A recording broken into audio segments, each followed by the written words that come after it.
இருக்க அந்த class tumbler அப்படியே அதிர ஆரம்பிக்குது. அப்படியே கொஞ்ச நேரத்துல கீழே விழுந்து உடையே அவங்க மிரண்டு போயிடுறாங்க. உடனே பார்த்தா பூகம்பம் வந்த மாதிரியே அப்படியே இந்த வீடியோ ஆடுது.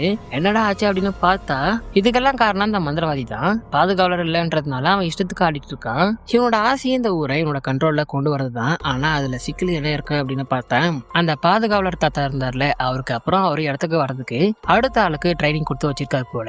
ஆனா அவன் யாரு என்ன எங்க இருக்கான் அப்படின்ற மாதிரி எந்த விஷயமும் உனக்கு தெரியல.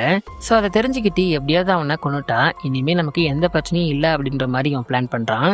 ஆனா அதுக்கு முன்னாடி இவன் இந்த ஊருக்கு சம்மந்தமே இல்லாத இந்த வெளியாளுங்களை விரட்டணும். அதான் ஹீரோ ஹீரோயின் டீம் இருக்குல்ல, சோ அவங்கள விரட்டி ஆகணும். அதுக்காக பேய் நினைச்சு சத்திரம் நினைச்சு வேண்ட ஒரு பேய் ஒண்ணு கிட்ட வருது. பார்க்க அப்படியே ரத்த கட்டரி மாதிரி ஒரு மாதிரி இருக்கு. அப்படியே அது கிட்ட வர இவன் மதத்தை சொல்ல அப்படியே கட் பண்ணா இங்க இந்த மோஜோ பையன் தூங்கிட்டு இருக்கான். அப்ப திடீர்னு பார்த்தா அவனுக்கு மேல அந்த பேய் அப்படியே கிட்ட வந்து அப்படியே முறைச்சு பாக்குது. அவன் பயந்து போய் எழுந்திருக்கான். அதே சமயம் இங்க ஹீரோயின் தூங்கிட்டு இருக்க.